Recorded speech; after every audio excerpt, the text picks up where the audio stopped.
Assalamualaikum warahmatullahi wabarakatuh. Di sini saya ingin memberikan sebuah layanan informasi yang berjudul Manajemen Stres. Baiklah, sebelum kita membahas materi, ada baiknya saya sebagai pemateri memperkenalkan diri terlebih dahulu. Perkenalkan, nama saya Liza Almunawara, NPM A1L018023, kelas 5B, Bimbingan dan Konseling Unit. Di dalam materi manajemen stres, kita akan membahas 3 submateri. Yang pertama, mengenai pengertian manajemen stres, kedua, gejala stres, dan ketiga, langkah-langkah manajemen stres. Lanjut. Yang pertama, kita akan membahas mengenai pengertian manajemen stres. Sebenarnya, apa itu manajemen stres? Nah, agar dapat memahami istilah tersebut, kita harus mengerti definisi dari setiap kata di dalamnya, yaitu manajemen dan stres. Yang pertama, pengertian manajemen stres. Manajemen stres merupakan suatu kemampuan menggunakan sumber daya dengan efektif dalam mengatasi gangguan atau kekacauan mental dan emosional yang timbul karena tanggapan atau respon. Memanajemen stres bertujuan untuk memperbaiki kualitas hidup seseorang agar menjadi lebih baik. Lanjut, yang kedua, pengertian stres. Stres adalah suatu tanggapan atau respon seseorang pada kondisi yang diterima seseorang sebagai suatu tantangan atau ancaman posisinya. Orang yang mengalami stres pada umumnya merasakan khawatir, tekanan, letih, ketakutan, depresi, cemas, dan marah. Yang kedua, kita akan membahas gejala stres. Nah, gejala stres dapat dikelompokkan sebagai berikut. Yang pertama, gejala emosi, seperti cemas, tidak tenang, merendahkan diri, bingung, dan depresi. Yang kedua, gejala fisik, seperti lemas, pusing, mual, jantung berdebar, dan gangguan fungsi tubuh lainnya. Yang ketiga, gejala kognitif, seperti kesusahan dalam mengambil keputusan, teledor dan lupa, dan berpikiran negatif. Dan yang terakhir, gejala perilaku. Contohnya seperti berjalan mondar-mandir tanpa tujuan dan tidak mau makan. Selanjutnya, langkah-langkah dalam manajemen stres.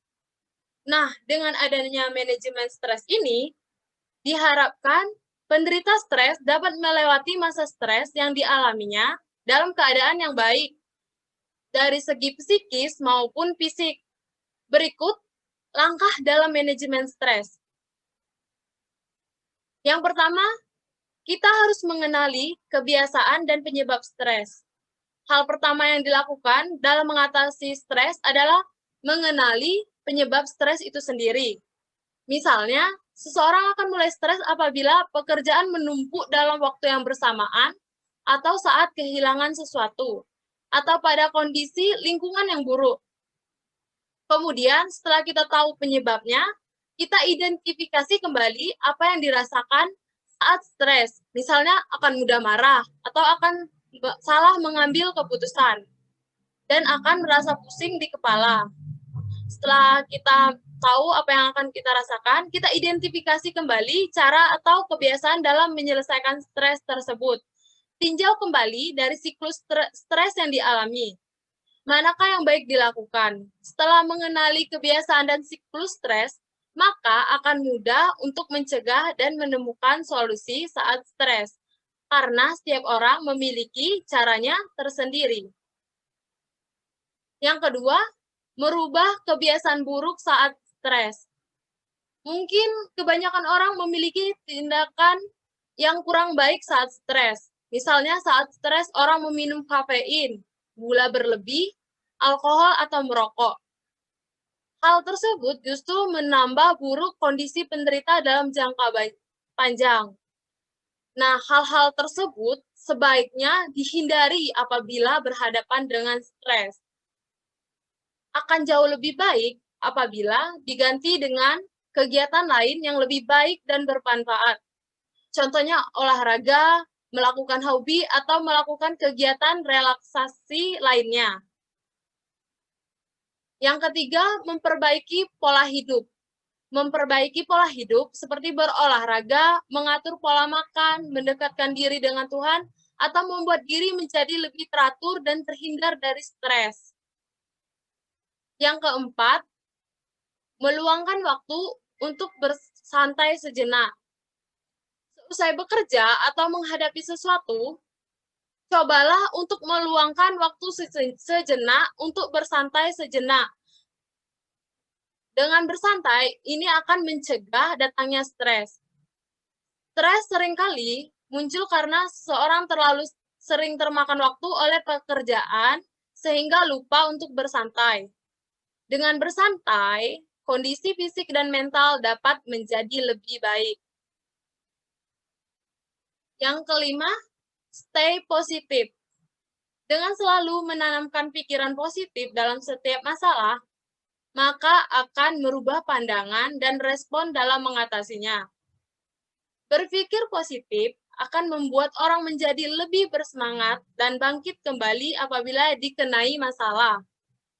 Sehingga tidak terlalu lama terdiam pada suatu masalah yang merupakan pemicu stres. Salah satu penerapan berpikiran positif adalah dengan menanamkan pada pikiran bahwa semua pasti akan ada jalan keluarnya. Lanjut yang terakhir, lakukan 4A. Yang pertama itu avoid, berarti kita harus menghindari apa yang menjadi pemicu stres. Yang kedua, alter, berarti mengganti respon buruk saat menghadapi stres. Yang ketiga, accept, berarti kita harus menerima keadaan yang ada. Yang keempat, adapt, berarti tanggap menyesuaikan keadaan sekitar yang dapat menyebabkan stres.